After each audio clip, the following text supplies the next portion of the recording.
Good evening. I'm Lindsay Winship, and I'm delighted to welcome you to the Claw Studio here at the Royal Opera House. In tonight's Insight, the Royal Opera and the Royal Ballet join forces to tell two mythical tales, Phaedra and Minotaur. With impassioned singing and dreamlike dance, this double bill is created by two collaborators, Deborah Warner and Kim Brandstrup. And they delve into the psychology of two sisters, Phaedra and Ariadne. First, Deborah Warner directs Benjamin Britten's Phaedra, sung by Christine Rice, who harnesses all of the ardour and despair of that character. And then in Kim Brandstrup's Minotaur, the choreography lays bare the vulnerability and desire at the heart of Ariadne. Following acclaimed performances at the Eustonov Studio in Bath and Edinburgh International Festival, the production of Phaedra and Minotaur comes to the Linbury Theatre on the 6th of February. Later, we'll get a preview of the piece and meet some of the cast. But first, let's talk to the creators, Deborah Warner and Kim Brandstrup. Do welcome them.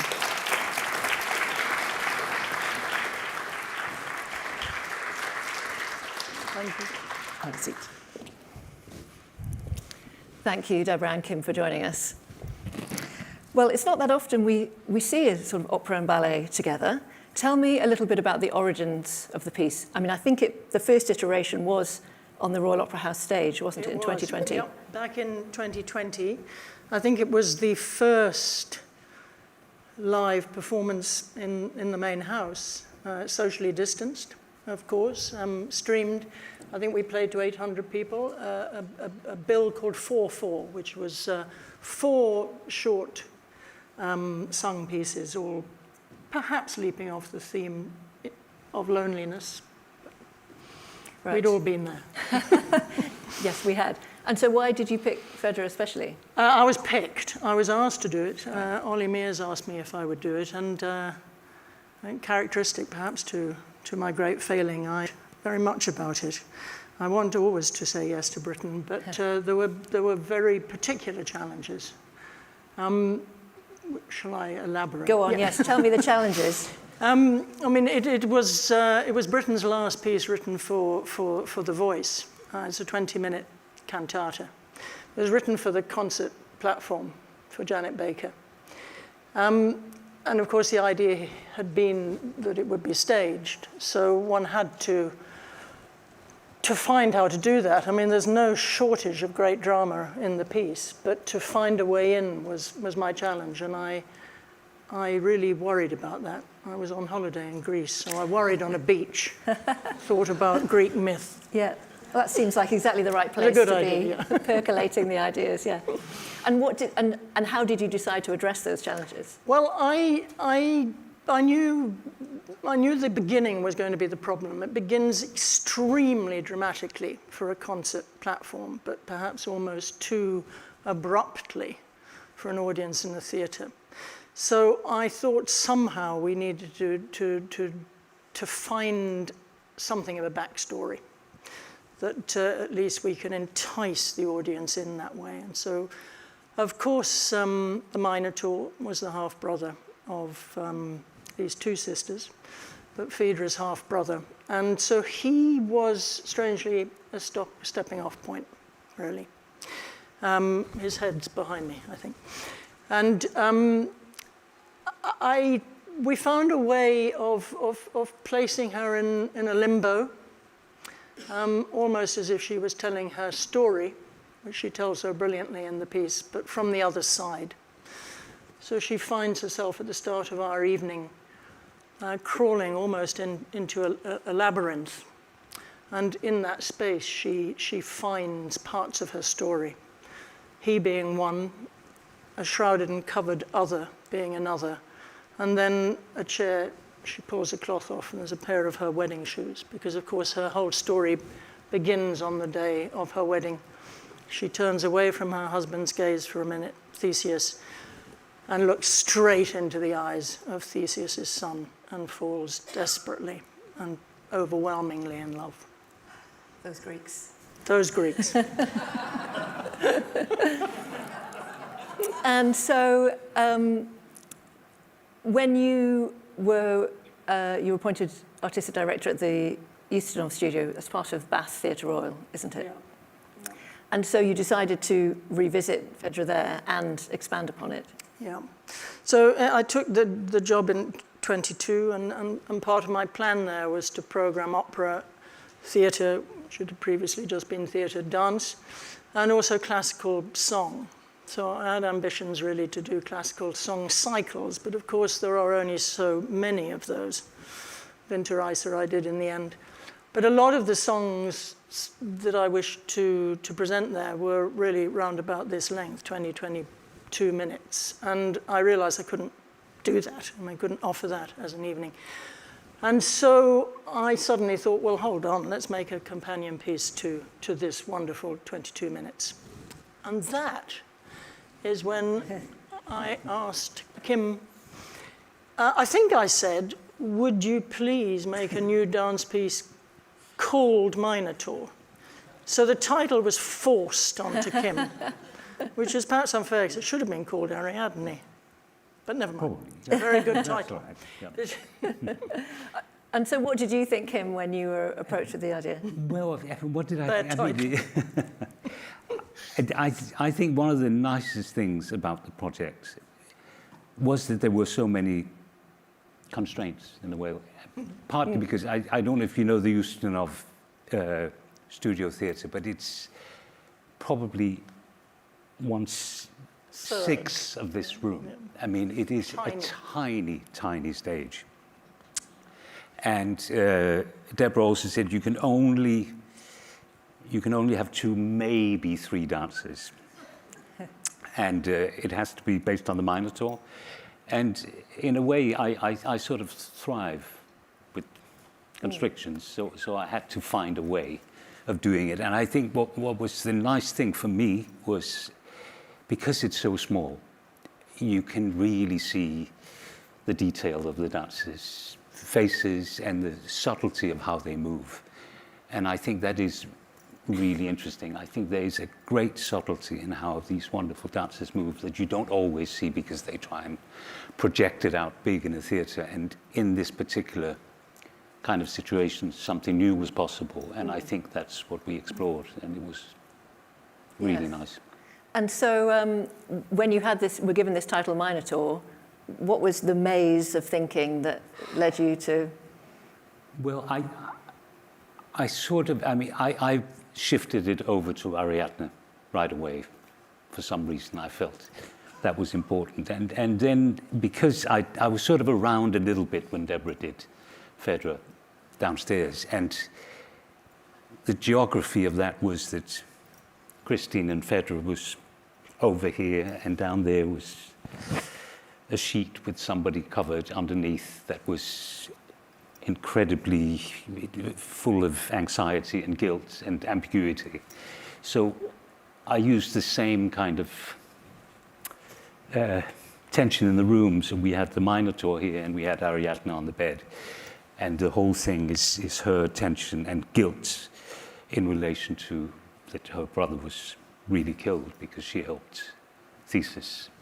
So the whole thing unfolds in that tension between the two. Yeah, so there was a link. There was a sort of deliberate We link. made one, yes.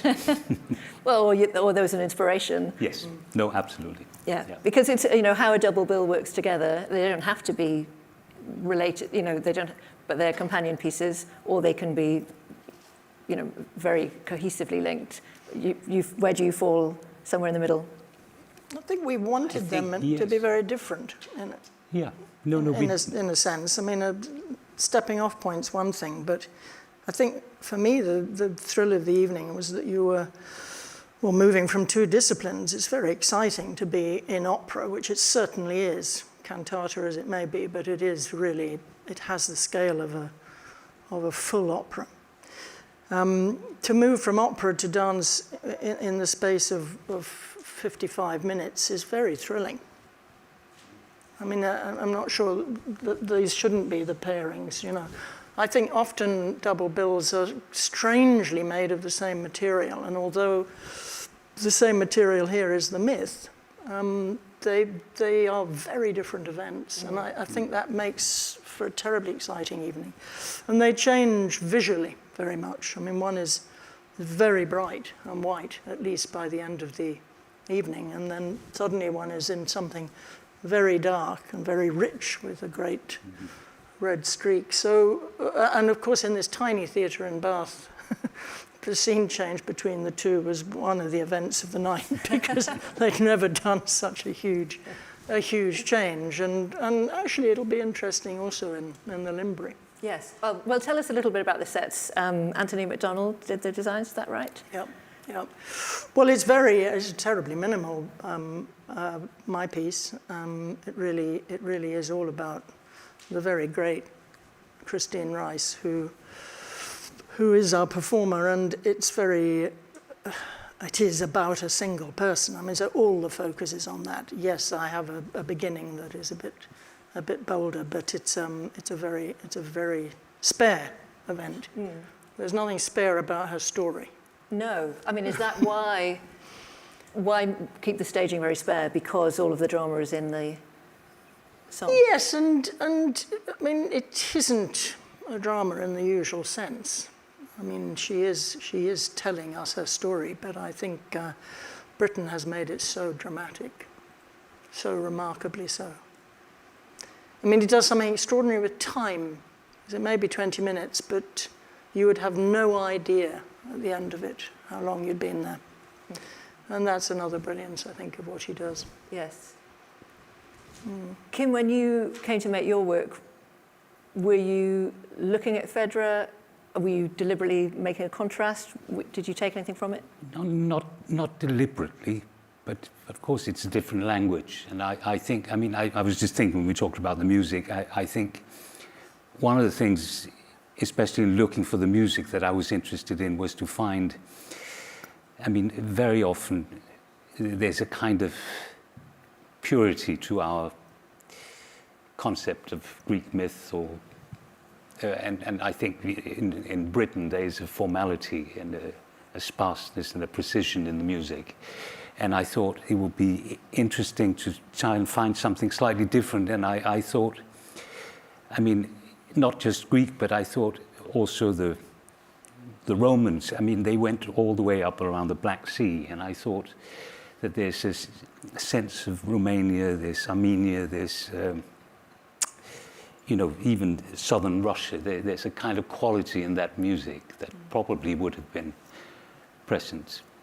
in the ancient Greek. So it's a very, very different kind of music that we looked for and we used. Yes. So you worked with Elon Morris? Yes. Yes. Tell me about how that worked. Did you give a brief, or how did you discuss? I mean, I had a few pieces that I really had always wanted to use. So I said Black Sea and Armenia, but there was also a piece of Schubert at the very end that I always wanted to use. So it was an opportunity for me to pick something that resonated very deeply with me musically, that I thought, ooh, I can tell a story with this particular music. And then he beautifully did transitions and sound effects and stuff to make it into a whole. Yeah, so it's a very different sound world to the first half. Hopefully, yeah. And actually even within your piece, that sound changes. Yeah. What do you, as collaborators, what have you learnt creatively from each other? Lots. Well, a great deal in our other work together. I mean, That's okay. You can broaden out beyond this. I mean, I worked with Kim since Death in Venice. Yes. I think so. We did Death in Venice together. Kim worked with me as a choreographer. Billy Budd, Peter Grimes, Wozzeck, and I think many more. Mm-hmm. So, I mean, masses is the answer. But I mean, we're not quite collaborators here. I mean, I think truly the thrill of this evening is that they are terribly different. And although we maybe had the odd conversation about it, I was really keen that they were very different. So I learned how nice it is to be able to ask somebody to make a new piece of work. I mean, that was the joy of running this small theatre for 3 years. It's a pleasure to do that. But I don't think, I think the separateness is very important. Right. Yeah. Yes, I suppose I'm interested in what those two worlds of opera and dance can learn from each other.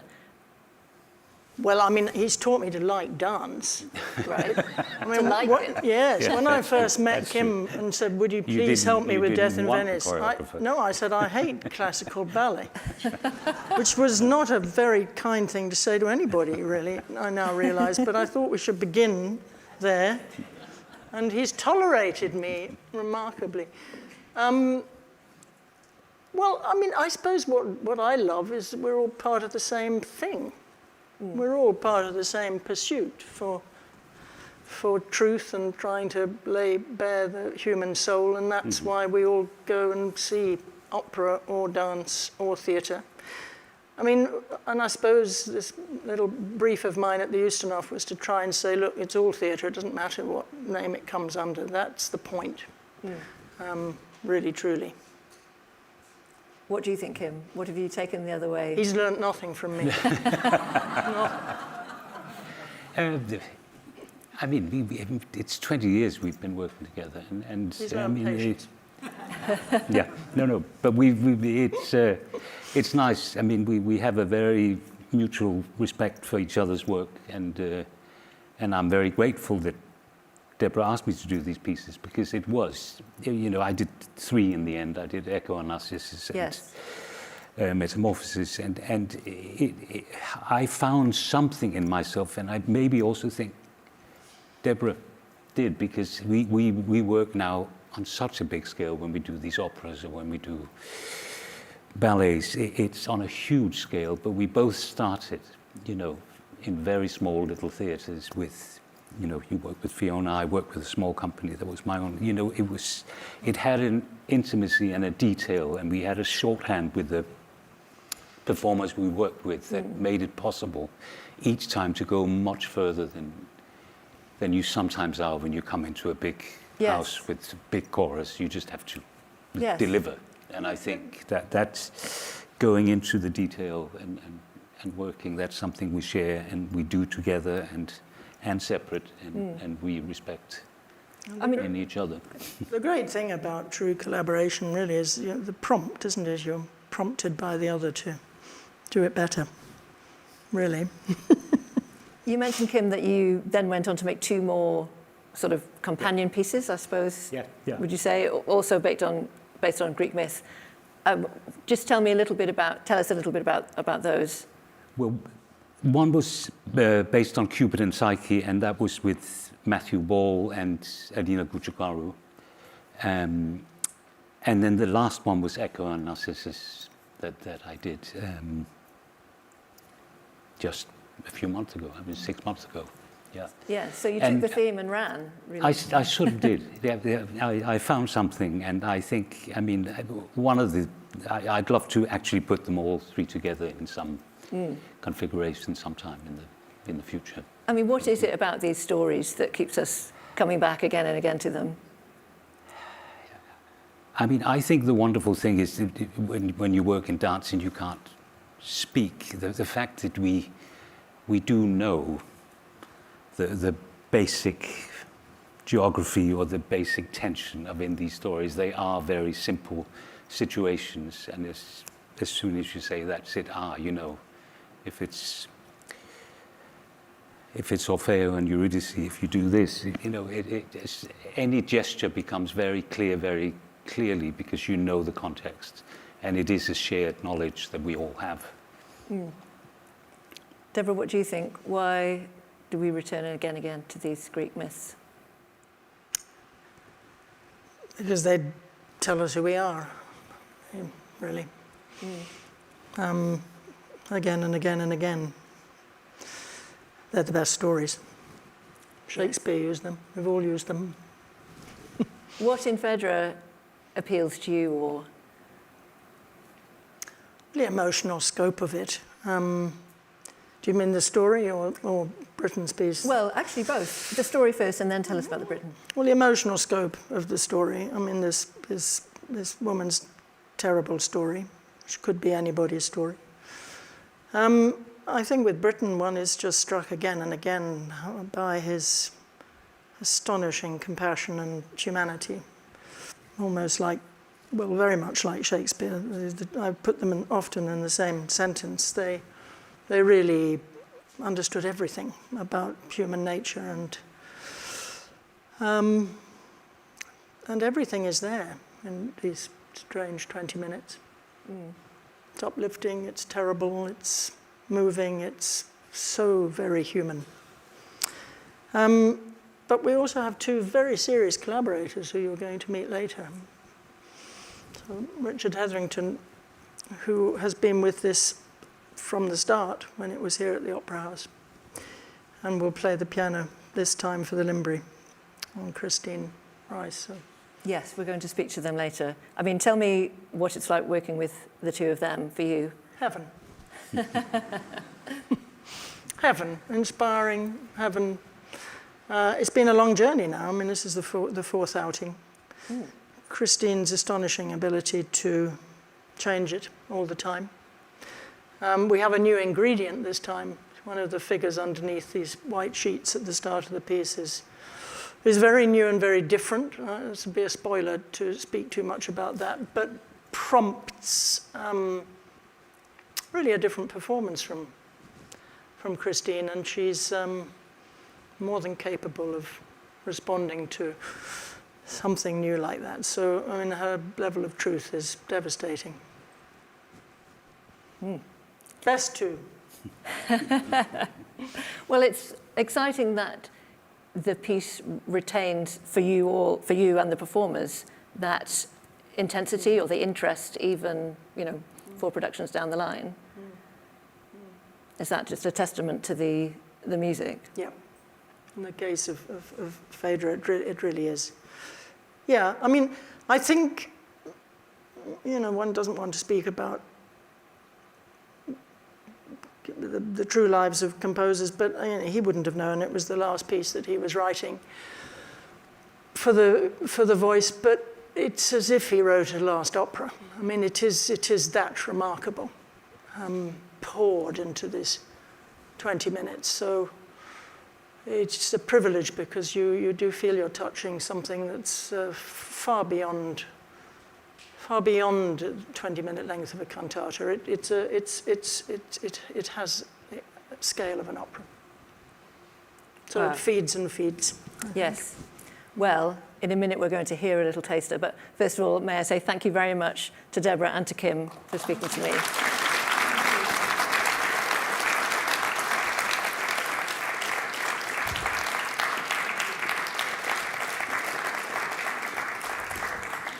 So, now that our appetites have been whet, we are going to hear mezzo-soprano Christine Rice and music director Richard Hetherington at the piano give us a little taste of Phaedra. Welcome.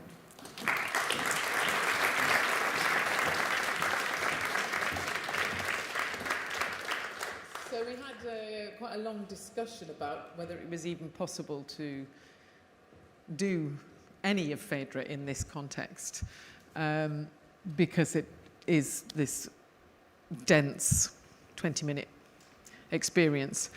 But we decided, since we were going to give you a little taster, we'd start just at this beginning that Deborah's already said is this very sudden kind of starts on a concert platform in. That's where we're going to take it from.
saw his face turned white.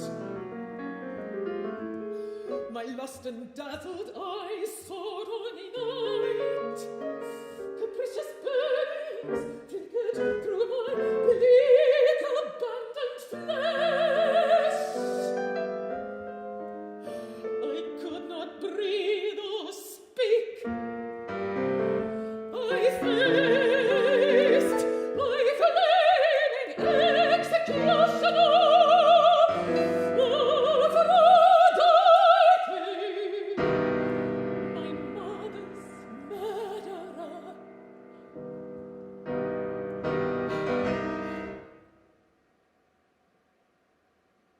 More to come.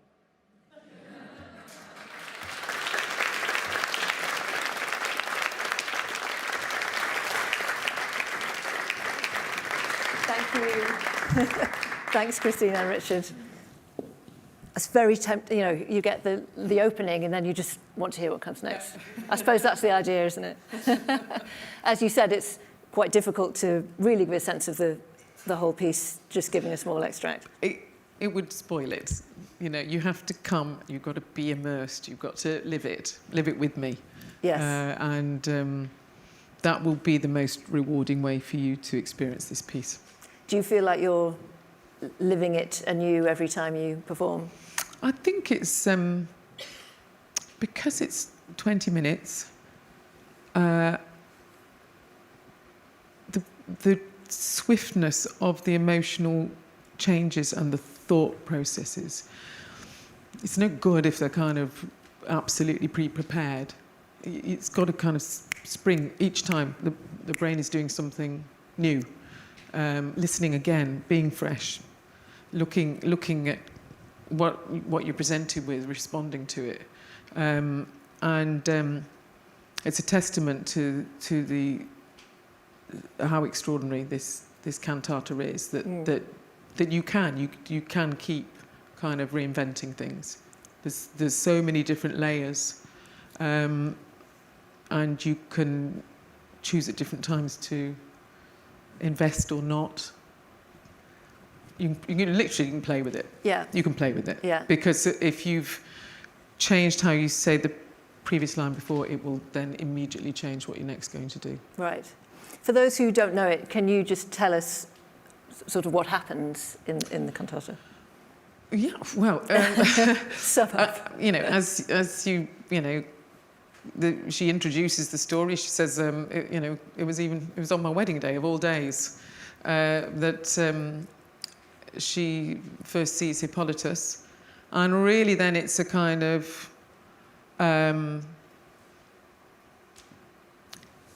you've fallen off the cliff face. You're in the abyss. It's happened. So then it is the repercussions of that one seismic event that she then struggles with and cannot escape. Yeah. Cannot escape. So this forbidden desire, and he rejects her, I think. She tries to think her way through it, round it, avoid it, triumph over it. Can she fake it with her husband? I mean, she's really, I suppose, like a cat with its tail stuck in the door, and that door's not opening. So, yeah. And you first performed it here on the main stage, yes, as we were saying earlier, at the end of the first lockdown. And then you performed in some different venues. Tell me how different that is. I mean, that must have been strange in a very sparsely well, the essence of the piece remains. So that's also, it shows how kind of bomb-proof it is, because on the Royal Opera House stage we had this immense space, this wide cyc light, so much kind of space to operate in. So I suppose a lonely figure in a huge space. Then you move it to a tiny, tiny theatre, a tiny chamber, and that sense of this woman in this kind of it's an entirely lonely situation, because A, it's not reciprocated, and B, she can't tell anybody, and so that room then sort of kettles you. So the kind of the predicament is the same whether you're in the big space or the small. It works. It works incredibly well in both. Yeah, and the Linbury Theatre here was quite an intimate space. Yes. So it'll be it's much closer to what was experienced in Bath. Yes, we'll really see all your emotions. And and you're very close up with the audience. Yeah. The audience is very close up. Yeah. Yeah. Richard, tell me what's appealing to you about this music. I think one of the very significant things for me is the idea that Deborah touched on, that you do within the space of 20 minutes you get an opera in all but name. The kind of intensity with which every bar exists. There's such detail in the score, in every bar, so fantastically, dramatically written in every department.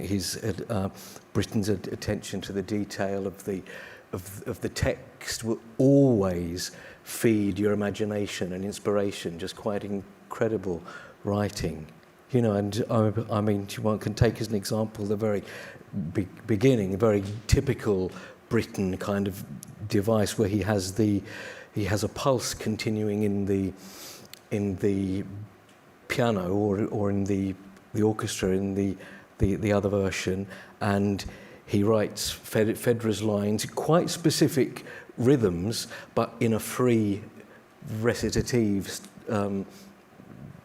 tempo. So you're getting this quite visceral, living tension, it seems to me, and you can and how every bar kind of exists, you know. It's fantastically fragmented writing in lots of ways. You can see the spiral of obsession developing. He writes that extraordinarily into the music, and at the end, you know, without I guess giving too much of a spoiler, these ideas come together in a kind of again in a random way, snippets of what we heard before, and just quite extraordinary musical writing, and absolutely the chance to do it with Deborah and Christine. Absolutely fantastic. If there's anything you want to demonstrate to us out of the music, you can. The piano is still there. Well, I mean, because there's no better way to explain, I suppose. Well, yeah, sure. Thank you. Because much of the structure is kind of based around, you know, the Italian cantata, so you get something quite declamatory at the beginning, you know. After this, and then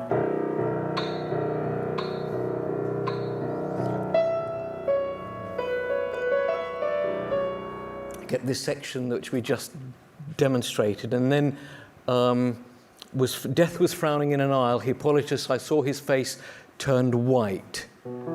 Recitative, specifically marked as recitative in the score. For that section, so the whole piece is a series of recitative and then more measured tempi, absolutely brilliantly structured round the text. These nervy fragments which come right throughout the piece.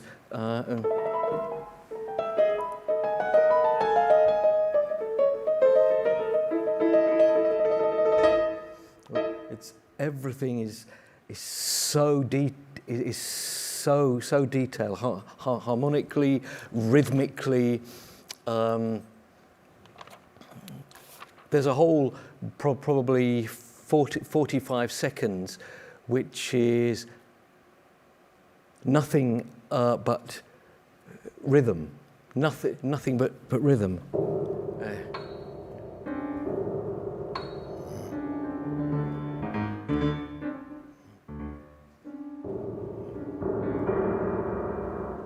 Which again takes us into another recitative section. In the orchestral version, that's harpsichord and cello for a lot of the recitative section. Also, for me, one of the fascinating challenges is the piano version. Yes, because originally it was written for a small ensemble, wasn't it? Strings, percussion, and harpsichord. Yes. So how does changing it to a piano affect that? I kind of think it actually gives us some further wonderful options, you know, to really work as a duo. I feel really responding to each other. Yes, there's lots that I probably wouldn't get away with if there was a conductor. There's more of a conversation between the two of you. Yes, yeah. I mean, you can hear in the music, you know, you can hear the nerves jangling. Yeah. It's all written there. Yeah. How do you approach the character Phaedra? Who do you feel she is when you're performing? What's it like to inhabit her? Well, I think when Deborah and I did at the beginning, we talked about this. It was really important that she was a kind of every woman. That it's. Of course, the connection is Phaedra and Ariadne. It is these Greek myths, but as we were saying, these myths are inside us. They teach us about ourselves. So, for instance, the costume effectively was something that I was wearing one day when I turned up to rehearse, and then we played with the Anthony played with the colour of the shirt so that it would. But yeah, that was the whole point. Right. That it could be as close to me as I wanted it to be. As ordinary. Right. As ordinary as possible. I mean, an extraordinary thing happening to an ordinary woman. Because I was going to ask, you know, it's essentially a monologue. How does that stretch your acting skills? Well, I mean, some of the sections, you know, she is addressing it to another character. So we definitely we know where the character is placed and they might move. And I react to them not responding to me, or I imagine how they've responded to me, and hopefully all of that you would read as you watch me. So it's not me alone talking to you, the audience, which is perhaps more how it would be performed or how it would come across if you did it on a concert platform. Right, yes. It would be a relationship between us, and I would be storytelling. There are some great moments where we do have a relationship. I mean, you talked about on the large scale, large stage, being quite isolated, and in the small theatre, very intimate. How does that feel as a performer? Is it thrilling? Is it nerve-wracking? Well, it's always thrilling, isn't it? That's why we do it. That's why we keep showing up. And I mean, in the smaller space, you are very aware of, even if it's not individual faces, it's individual forms of the audience. You know, when you're on the Royal Opera House stage, maybe you can kind of see, you know, not specifically who's in those first few rows, but as you get further and further back, it's a dark space. And I think this piece particularly benefits from the sense that there is, you know, individual members of the public watching. Right. Yeah. Why do you think that the character Phaedra is so appealing? And I mean, her situation is quite extreme in a way. Appealing? Well, appealing to an audience, or well, she's interesting, performer. Isn't she? She's not boring. Yes, she's not boring. No. I suppose because, you know, haven't all of us at some point, you know, done something wrong or couldn't help ourselves, and it has consequences. It's you know, the idea is, I suppose that a curse, the curse is on her, but of course, that can be an excuse. It's, life curses us, if you like. So, we can't ever live a life without, making mistakes. And she is struggling with this very, very visceral experience in her life. So appealing isn't quite the right word, but I have sort of enormous sympathy for her. Enormous. And Richard, what have you enjoyed about being part of this double bill with dance as well? Opera and dance, they do collaborate sometimes, but not... Having the half of the evening off?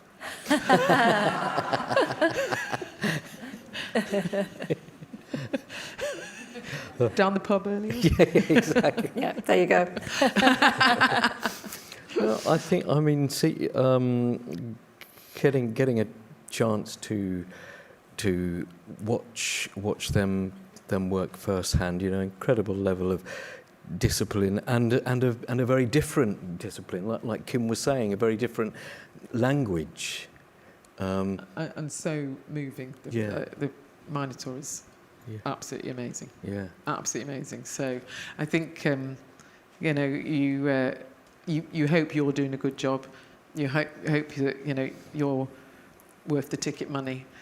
But I promise you, the Minotaur is really worth your ticket money. That's for me. I was absolutely mesmerised by it when I saw it. Well, we're going to see a little bit of that next. Thank you so much, Christine and Richard, for your time. Thank you.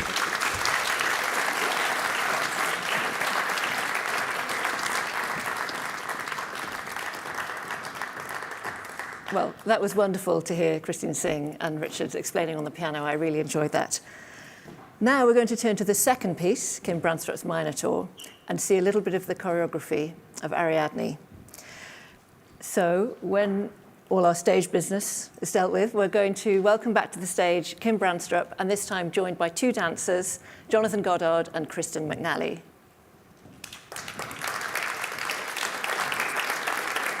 Okay. Right. We'll just have to wait a minute for the piano, but feel free to introduce what we're going to see. I think we'd like to move this forward a little bit. I didn't tell you, did I? We changed it to departure. Yeah.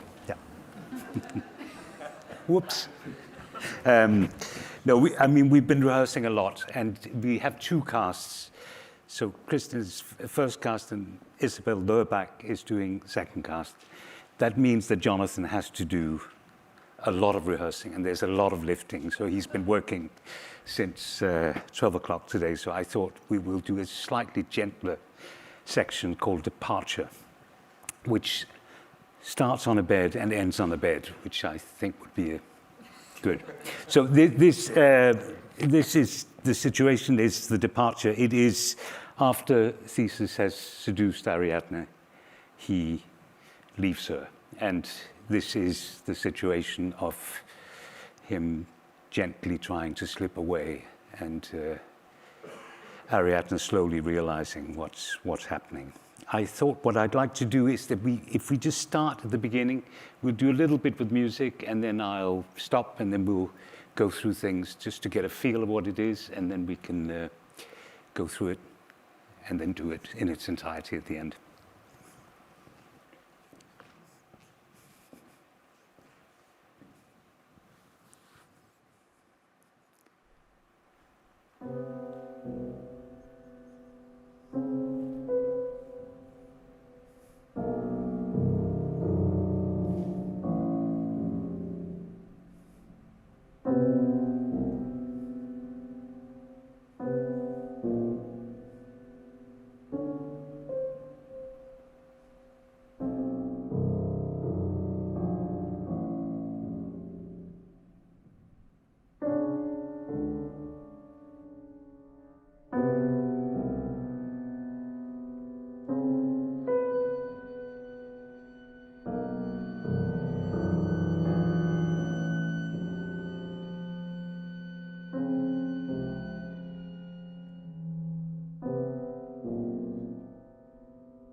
Thank you.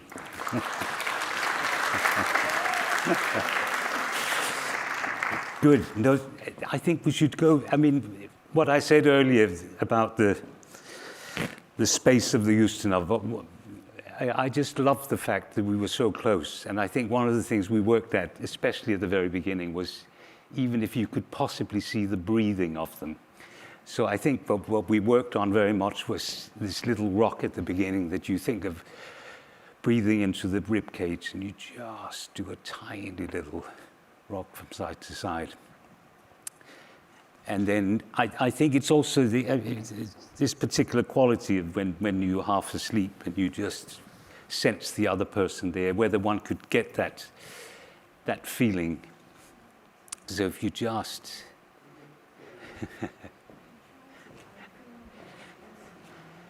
yes, one, and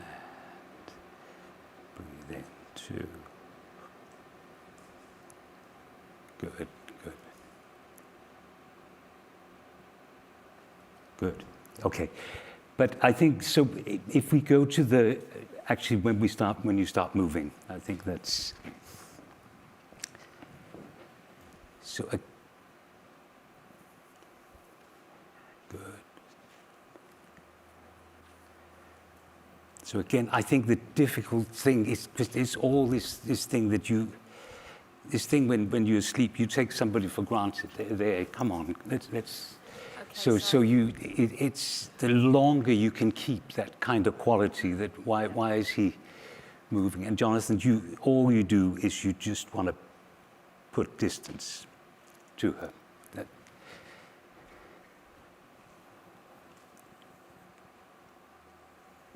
Good, good.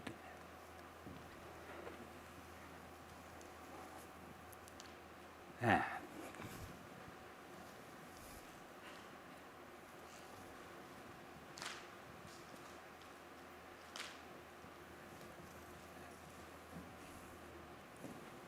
Good. Okay, good. And I think let's go to, there's a very crucial wall in the piece, but it would be a spoiler to say what it's for, but it's it's very important. But it also means we use it a lot. So I think the next sequence, if we go from when you've Should we, like from this one? Yes, yeah, that's.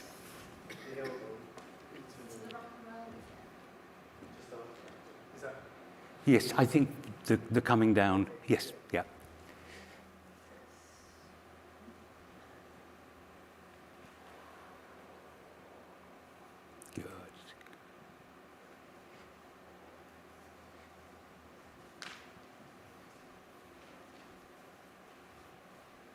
Good, good, good. Chris, I don't think I hang on with that art. I don't think I need to. And you get more of that float at the end. At the end, yes. But I was thinking, it's just, of course he is throwing you around, but it's the more that you don't really take in how much he's trying to get away. Let's go from the... Same place? Yes, yeah.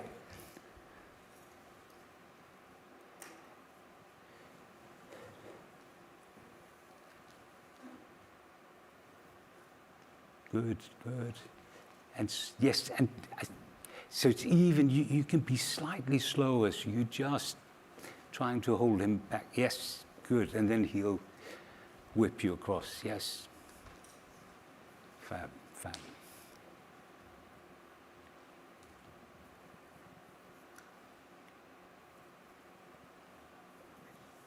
Good. Let's just do that little, it's just getting that hand. From you grabbing it,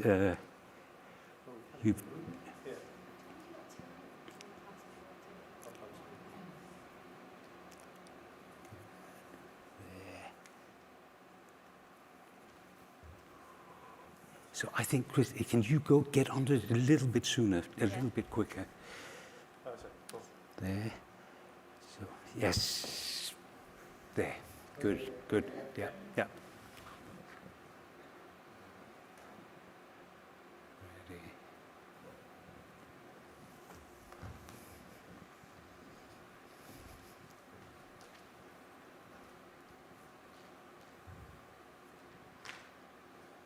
Excellent. Good.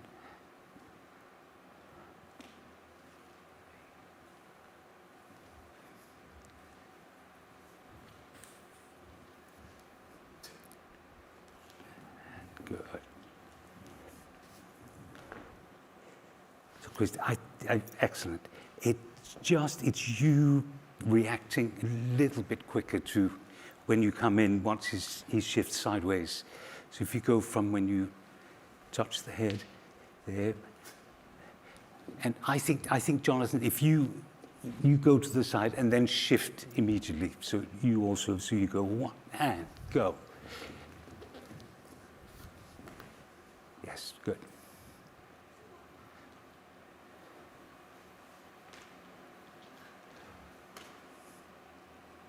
Very good.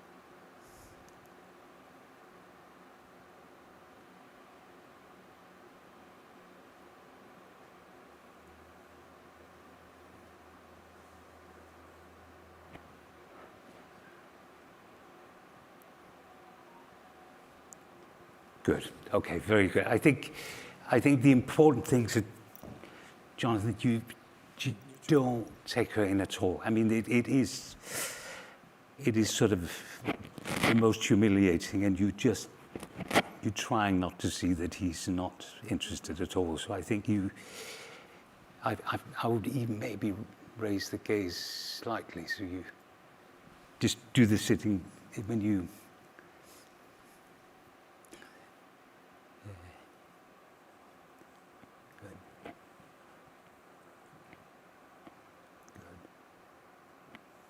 Very good. Excellent.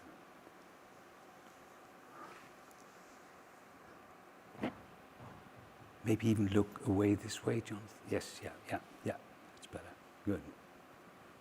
And okay. Good. Okay. Very good. I think let's do the whole thing. Yeah. Good.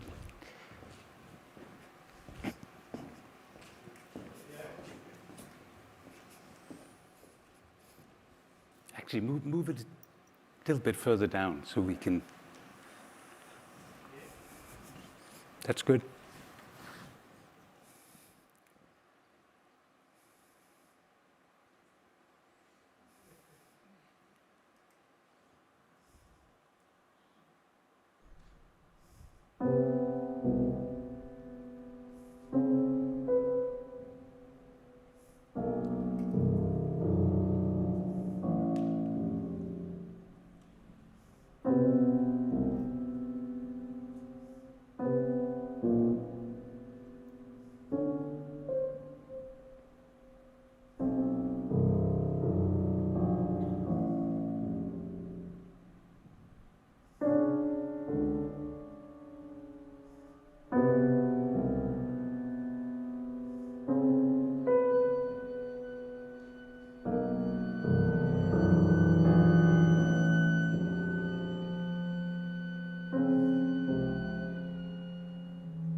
Thank you.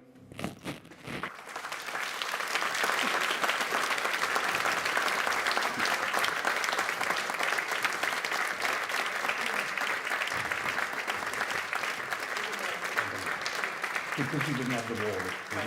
You had the blackout. Oh, yeah. You didn't have the wall. But good.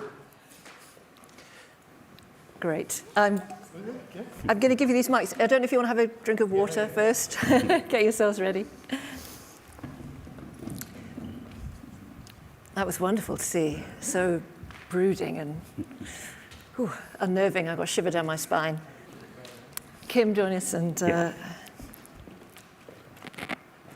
perhaps you could start by telling us what was happening there that we just saw and how that fits into the larger story. Well, that is the departure of Theseus when he leaves Ariadne.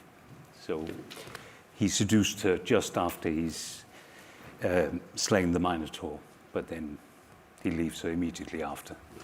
So that was the departure of Theseus. Let me give you a microphone. Thank you. There you go.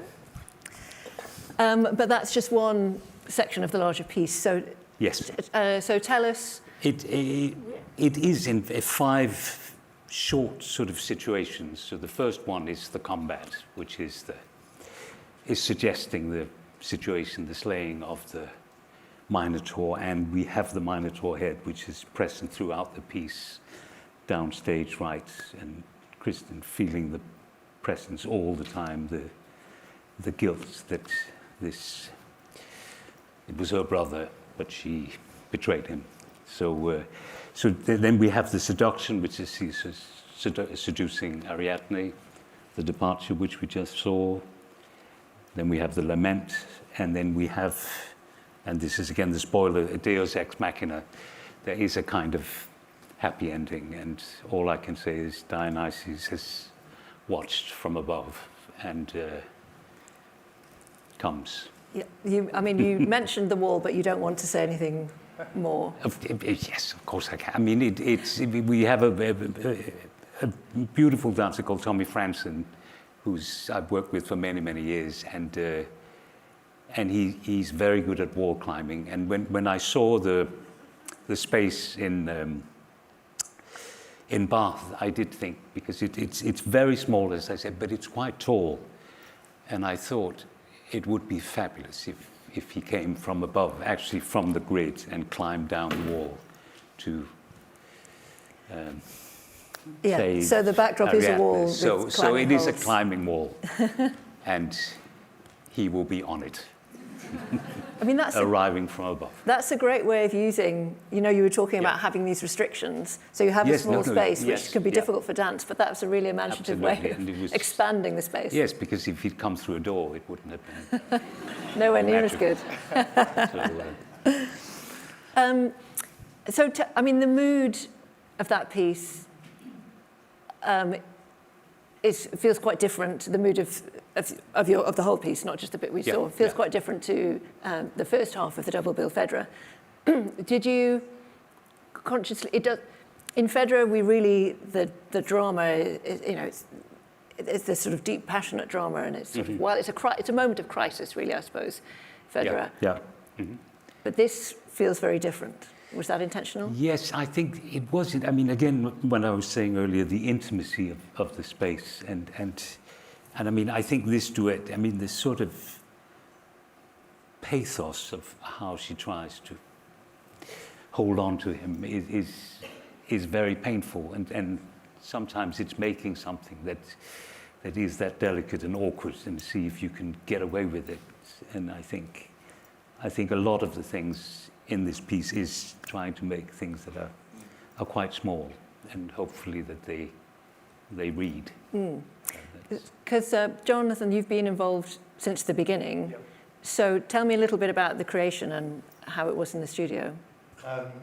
Well, it's an interesting space, the Ustinov. That was kind of, well, I've worked with Kim for a long time, so I feel very comfortable working with Kim, and I know what he is looking for in terms of movement style. I know that he likes to go really deep into the movement.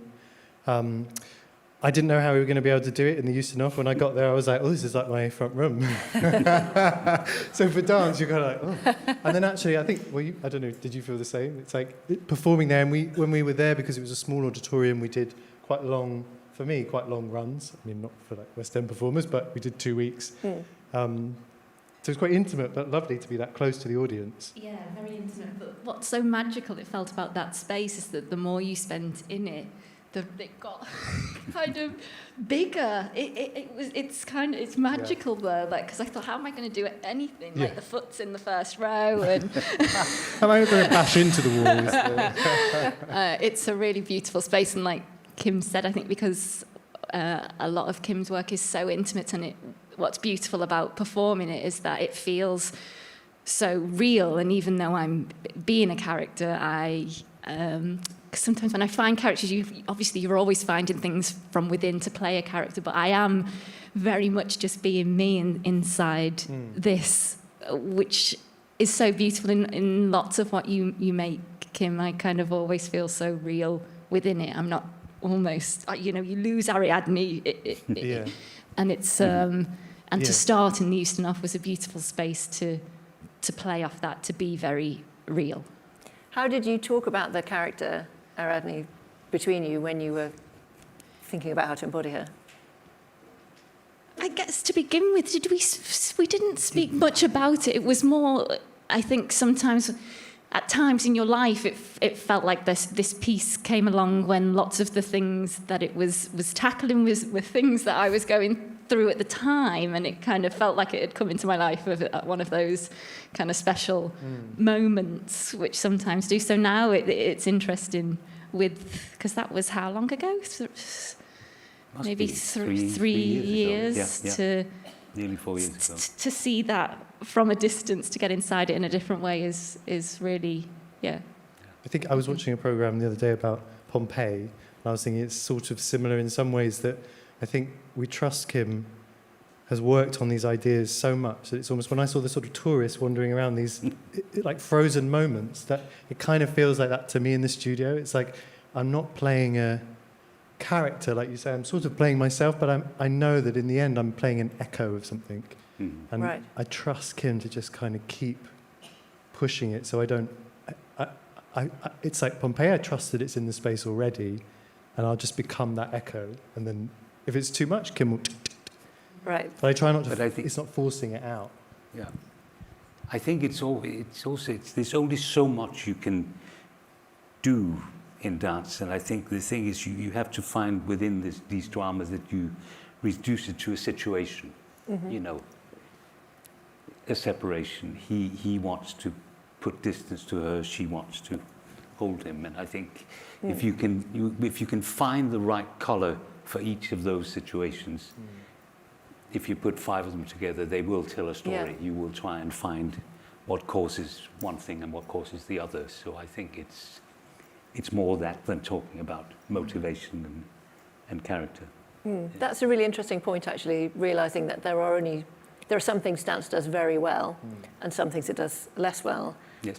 and sort of accepting that and working to dance's strengths. Yeah. No, it's... Yeah. What would you say is the real strength of dance? I think there is a kind of, when you really get involved, we read somebody else's body with such, we're so attentive to how somebody else feels, and if there is a particular concentration, you mimic what the person is doing, so you live it with that person, and if it has sometimes if it's too big and it comes at you, you just say, okay, oh, that's nice, but if there is that kind of mimetic feeling that you feel through somebody else's body, it can do something magical. Tell me about, in the music for this piece, what was that like, dancing to that score? I don't know, well, I'm sure you'll say the same, but Kim hears music in the most incredible way. And sometimes it takes me a while to tune in to what Kim is, what he's found within it. And, you know, he opens up a whole world inside it, which is, it's amazing. Can you give us a sort of example or detail of something he might say? Well, for me, I feel like, which we didn't really count for this piece, but sometimes on the more different types of music we would count, and there can be very technical sort of counts as to how Kim hears the music. But I feel like I just watch how Kim feels the music, because it's like being in the water with him, and then you're kind of, oh, okay, well, oh. It's the O's then, isn't it? Or the drops, and you're like, okay, yeah. That is nice, because I think you have to be inside the music. Yeah. You're moving inside, you don't move to it or on it or with it. It envelops you, and I also think it is when you click into that space where the music happens that suddenly it begins to tell a story. It moves you, and it's finding that place that's And when you exciting. find it, it's amazing. Yeah, it feels, as a dancer, that feels so incredible when you're sort of actually inside the music. It's kind of on sort of splashing out, you know.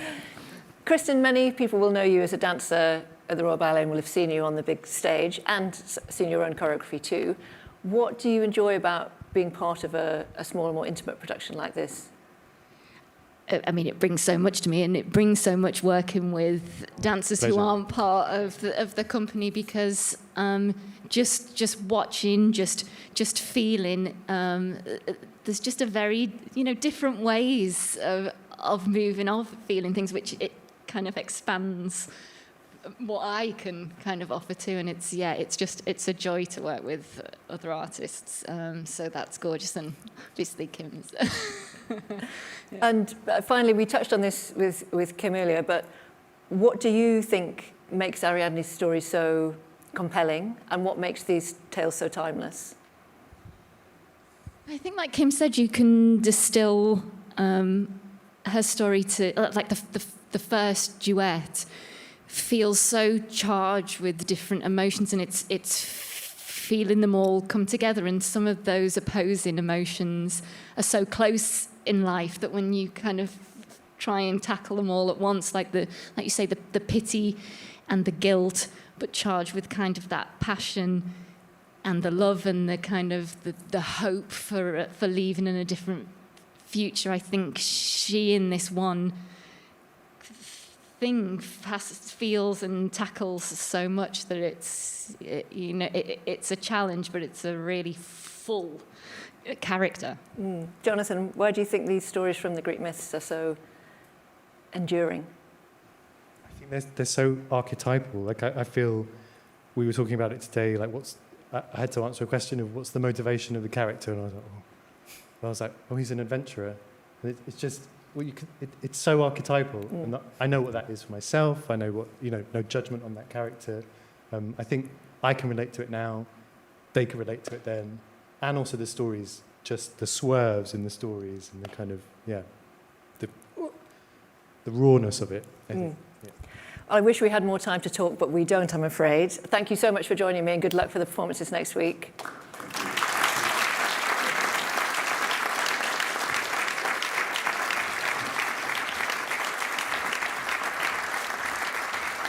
Well, sadly, that's all we have time for this evening. Phaedra and Minotaur will be opening at the Linbury Theatre here at the Royal Opera House on the 6th of February.